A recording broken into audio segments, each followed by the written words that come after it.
Welcome to the Kumar Dev education. मैं अपने channel में आपका स्वागत करता हूँ। ये इसका अध्याय 10 मनु, जिसके लेखक है हृदय। लेखक परिचय। कथाकार हृदय का जन्म 1930 में उत्तर प्रदेश के शाहजहाँपुर जिले में हुआ। वे प्रेमचंद की परंपरा के कथाकार कहे जाते हैं। डॉक्टर सुधीर चौधरी के शब्दों में उनकी कहानियों की संरचनाएं ऐसे सुख भ्रम देती है, लगता है कि हम कुछ ऐसी ही कहानियाँ पढ़ रहे हैं जो कभी प्रेमचंद ने भविष्य के लिए लिख छोड़ी थी, या कभी लगता है कि जैसे हृदय के रूप में प्रेमचंद ने क्रियाकलाप पटकथा प्रवेश कर लिया हो। हृदय ने अपनी कहानी के साथ साथ उपन्यास की भी रचना की। उनके प्रमुख उपन्यास है गाठ हत्या, एक कहानी, अंतहीन, सफ़ेद घोड़ा, काला सवार, सांड दंडनायक, पालकी घंटी। उनके कथा संग्रह के नाम है छोटे शहर के लोग, अंधेरी गली का रास्ता, इतिहास, उत्तराधिकारी, अमर कथा, नागरिक, रामलीला तथा अन्य कहानियाँ सम्मान आदि। 1993 में उन्हें पहला सम्मान प्राप्त किया गया। सार मनु हृदय की उल्लेखनीय कहानियों में से एक है। इनका प्रकाश 1990 में हुआ। इस समय देश में आरक्षण विद्रोही आंदोलन चल रहा था। यह कहानी इसी आंदोलन के परिप्रेक्ष्य में देखी जानी चाहिए। कहानी के मुख्य पात्र पंडित सत्यनारायण ईगरन है। वह परंपरागत रूढ़िवादी ब्राह्मण है जो छोटी चेनु और तिलक नियम से साधारण लगते चले आ रहे हैं। उनके रोज की दिनचर्या नियत थी और वह खुशी के मुताबिक व्यस्त रहते। कहानी के आरंभ में लेखक की उनकी दिनचर्या का एक चित्र देते हैं। स्नान के बाद लंबी पूजा करना, कलेवा कर जन्म पात्र बनाना, कर्मकांड का पिता में सीखा काम, यही उनकी आजीविका थी। जीवन में सभी कुछ के प्रति उनका अपना एक साफ दृष्टिकोण था। वह उसी के अनुरूप जीना चाहते थे, लेकिन अब बदलती स्थितियों में से आजीविका से सभी आवश्यकताएं पूरी करने लायक पैसे उनके हाथ में नहीं आते और पत्नी असंतुष्ट होकर कहती, जब पंडिताई पुरोहिती से गृहस्थी का गाड़ी गृहस्थ नहीं रही है तो वह कोई दूसरा धंधा करे। पर जाति कुल मर्यादा का ध्यान कर अपना परलोक नहीं बिगाड़ना चाहते। पंडित जी 7 बच्चों के पिता थे, 6 पुत्रियां और 1 पुत्र। 5 पुत्रियों का वह विवाह कर चुके थे। छठी सबसे छोटी पुत्री भाई के पास रहती थी। बेटे को वह अपनी ही वृत्ति में डालना चाहते थे, पर उनकी मार खाकर बेटा घर छोड़कर जो गया तो उन्हें बाहर की नौकरी कर ली। पंडित जी अक्सर पुरानी यादों में खो जाते। पहले कभी ये होता था कि यह हो रहा है। उनके चिंतन की दिशा यही थी। उनका कैसा मन सम्मान था, वह कितना दान पाते थे, ये तमाम प्रसंग उनके स्मृति मंडल पर छा जाते और उन्हें नींद में स्पन्न अपने गौरव के ही दिखते। घर की हालात उससे छुपी नहीं थी। हर समय के साथ उनके काम होते गए और हड़ियाल काया वाली पत्नी से तेज तरार हो गई। चाहे वे कुआं साफ करने वाले का आचरण हो या पुत्र का पिता के प्रति सम्मान का मसला। वर्तमान समय में बदलाव यह सब जगह देखते हैं, पर समझौता ना कर पाते और भाग जाते। पुरानी मान्यताएं बदल रही और नए मूल्य आ रहे। जो नहीं होना चाहिए वह हो रहा है। इन सभी से क्रोध आता। क्रोध अब स्थायी भाव बन गया था। उनके ना चाहते हुए भी यह सब हो रहा था, लेकिन इस बदलते हुए रूप को स्वीकार नहीं कर पाते थे। इस अस्वीकृति की वजह से उन्हें बहुत परेशानी उठानी पड़ती थी। ना बदलने की उनकी जिद को कहानी के आरंभ से ही साकार करते चले हैं। झिंगरन ने टोटी वाला सरकारी नल नहीं लगवाया था। इस नल की पाइपलाइन ना जाने किस किस गंदगी भ्रष्ट जगह पर गुजर कर आती थी। फिर कुएं के पानी की अपनी बात थी, जड़े और गर्म और गर्मियों में ठंडा। समाज सभी धरातलों पर बादल छा रहा था। धारा पारिवारिक आर्थिक इस बदलाव की सूचना कहानी में विभिन्न संकेतों के माध्यम से दी गई है। जैसे अब तो अपेक्षा की जाती है पुरोहित बरोठे में घर के नौकरों के लिए बड़े तख्त पर बैठकर प्रतीक्षा करे और बाद में यह खाली लोटा दिया जाए। लेकिन झंगरन जी अपनी तमाम अदालतों के ऐसे आदी हो चुके थे कि उन्हें छोड़ ना पाते थे। उलझन में फंसे झिंगरन भी क्रोध सभी खींचे हुए, कभी अत्यंत असहाय, निरीह और विवश नजर आते। उनके साथ कई घटनाएं एक के बाद एक घटती है। बेटे का घर छोड़कर जाना, फिर एक सुबह घर के पास बसे मोहन के अशिक्षित असभ्य परिवार से बिगड़त तथा बहसबाजी, थाने में रिपोर्ट दर्ज कराने और अंत में मरे हुए कुत्ते को उठाने के आग्रह को मोहन द्वारा देकर ना मानने से उपजा पंडित जी का क्रोध। मोहना और उसके मित्रों के साथ गाली गलौज जैसे प्रसंग उन्हें क्रोध से भर देते। एक और उनकी अपनी आश्रितता पवित्रतावादी विचारधारा और मानसिकता है, दूसरी ओर समाज के बदलाव रास्ते दो ही हैं, खुद को बदले या जूझे। पहले तो जूझते हैं, फिर बिगड़ जाते हैं, हार नहीं मानते। लेकिन एक पल ऐसा आता है जब घोर अपमान प्रताड़ना पाते हैं, उनके सामने अपनी पहचान का संकट आ खड़ा होता है। वह जिन सम्मान के लिए जिए हैं उनके प्रतिभाव भीतर के तोड़ देता है। उनके जीवन का अर्थ क्या है, उनकी सार्थकता क्या है, सब्र का बांध टूट जाता है। वह इस सबके बीच जीना ही नहीं चाहते और जीवन के अंत की हद तक पहुंच जाते हैं। उसे पलायन का रास्ता कहे या विचारों पर टिके रहना, कई स्तरों पर तनाव झेलते हुए वह जीवन का अर्थ पाने की कोशिश करते हैं और अंत में परास्त हो जाते हैं। उन्हें याद आता है कि जब गुप्ता जी की बेटी ने कहार के लड़के से शादी कर ली थी तो गुप्ता जी ने फांसी लगा ली थी। प्रतिपाद कथाकार हृदय से समाज की नब्ज को पहचानते हैं। समाज में रहने वाले लोगों की मानसिकता भी उन्हें ठीक पहचान है। प्रस्तुत कहानी के मुख्य पात्र झिंगरन ठेठ परंपराबद्ध मन और प्रतिनिधित्व करते हैं। इस चित्र के माध्यम से कथाकार भारत के अतीत की उस सभ्यता के रूप में समझाने की कोशिश भी करता है जिससे कई विशेषताएं थी, लेकिन अब वह समय तो अब बीत चुका।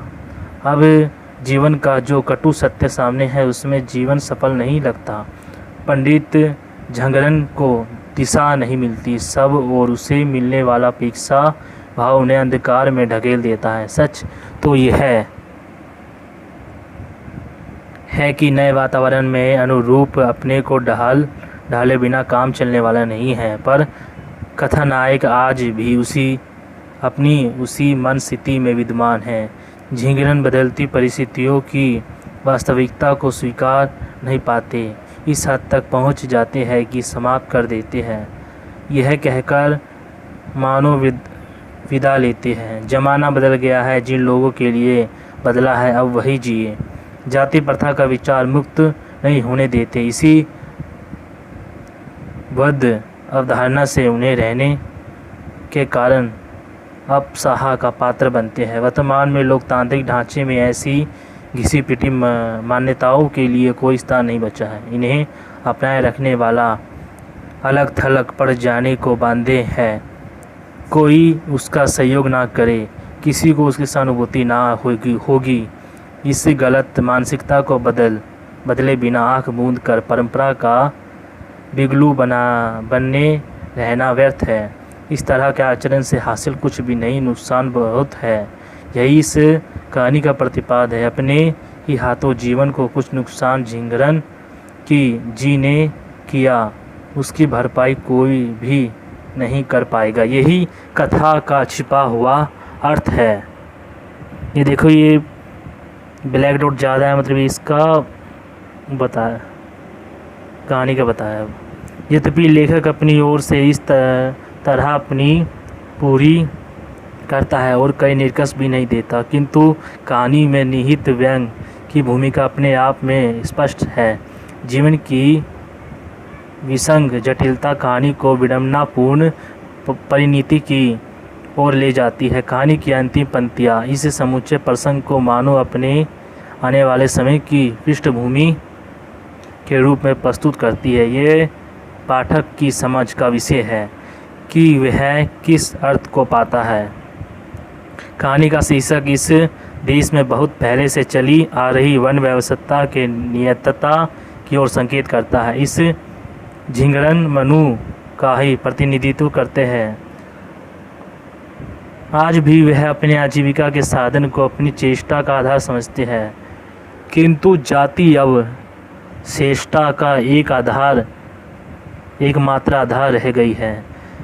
समय के साथ ना बदलने वाले की नियमित का संकेत क्या झिंगरन जी की कथा में निहित नहीं है? शायद क्या निश्चित ही है। कहानी में इस नकारात्मक दृष्टि का विकास है, समाज में परिवर्तन होने और उन्हें हृदय से स्वीकार किए बिना बात मानने वाली नहीं है। हम अपनी मर्जी मानसिक सोच जो समाज में कुछ समाज के या समाज में किसी भी प्रकार के विभाजन का आधार ना बनाए। सर्वजन संभाव की युग की आवश्यकता है। कहानी में जो जाति सूचक शब्द आए हैं वह सामाजिक अर्थ के कुलुक्स को ही उजागर करते हैं। पंडित झिंगरन के जीवन की स्थितियों का सम्मुख लाकर लेखक अपने मध्य को ध्वनित करता है।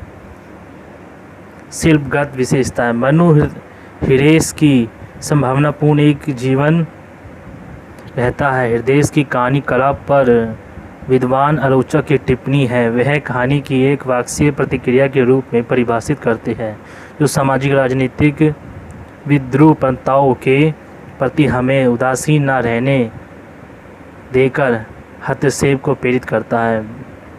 बेहद श्वेत भीमों और अर्थ व्यंजनाओं को उद्घाटित करने वाली भाषा में बहुत सादगी के साथ वह अपनी बात कहने में विश्वास करते हैं। निश्चित ही यह कथा आलोचक के कहानी के संदर्भ में स्वार्थक है। मनु कहानी के रचना विधान में भाषा की यह सादगी गहरा प्रभाव डालने में समर्थ है। झिंगरन जी का समुच्चा व्यक्तिगत उसके विधित पहलू साकार करने में यह भाषा सार्थक है। एक उदाहरण से ये बात साफ हो जाएगी। कहानी के आरंभ में ही झिंगरन जी के विषय में जो कहा गया है उससे स्पष्ट होता है कि वह अपने आप को जो समझे। अब उनका जीवन पहले से इसी प्रासंगिक तो नहीं ही रहा। वह किसी भोजपत्र को पढ़ना जैसे था जिसके लिए कहा जा रहा हो कि उसमें हमारी सभ्यता और संस्कृति संबंधित कुछ महत्वपूर्ण बातें लिखी है। कहानी पढ़ने के बाद की पाठकीय प्रतिक्रिया निस्संदेह उदासीनता को चीरकर बाहर आ जाने वाली है। झिंगरन का जीवन कहानी के सामने आती रहती है। वह नाटकीय नहीं, एक प्रभावशाली चित्रण के रूप में सामने आते हैं। लेखक ने एक पंक्ति भर में बहुत कुछ कह दिया। उससे नगर में आरक्षण विरोध की लहर में भी तो आत्महत्या हुई थी, किंतु यह घटना उससे पहले की है। इस चित्र के माध्यम से लेखक ने पूरे देश में व्यक्त आरक्षण विरोधी मनस्थिति के सामाजिक आयाम को उद्घाटित किया है, जहां पहुंचकर वह पंक्ति की कहानी भर नहीं रह जाती बल्कि इसका दायरा फैल जाता है। कहानी का शीर्षक भी इसकी प्रतीकात्मकता से कथा के विरोध निर्थात को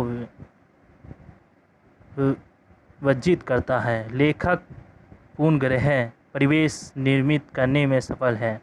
पंडित झिंगरन की दुनिया में जिनेहू तिलक, इष्ट देवता लाल कपड़े के चोले में पंचाम और गमछा है। छोटे छोटे खिचड़ी बालों वाले माता प्रसाद की दुनिया छोरा आशीर्वाद और विश्वास पर टिकी है।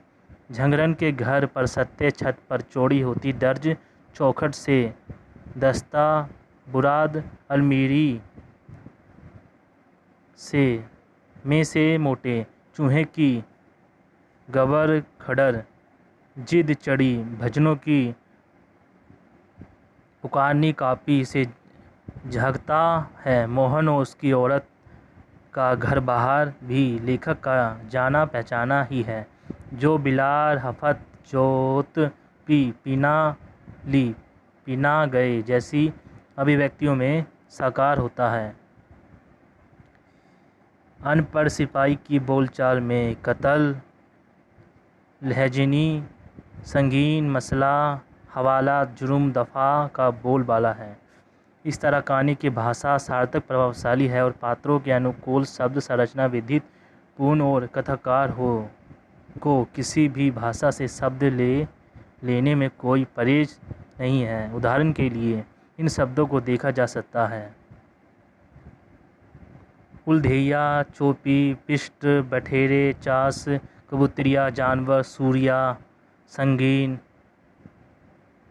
डिप्लोमेट फिल्ट। कथाकार की सरल पंतु पैनी अभिव्यक्ति गीमा इस कहानी की एक प्रमुख विशेषता कही जा सकती है। व्यंग दृष्टि क्रोध सभी कुछ सामने ला देने वाला वाक्य विधान कहानी की उपाधि कहा जा सकता है। अभिव्यक्ति भंगिमा के स्पष्ट उदाहरण देखे जा सकते हैं। खीर की कटोरी में पक्षपात कुछ स्थितियाँ ना अच्छे होने वाले जख्म की तरह होती है जो हरदम ठीस देता रहता है। ऐसे टनटना रहे हो यहाँ तो मच्छर की भी टांग नहीं टूटी। डर पूरे जिस्म में जब तक अच्छी तरह भरभराए वह गुस्से में बदल गया। ये कविता समाप्त हुई। हम मिलेंगे नेक्स्ट कविता में। वीडियो अच्छी लगी वीडियो को लाइक करें, चैनल को सब्सक्राइब करें।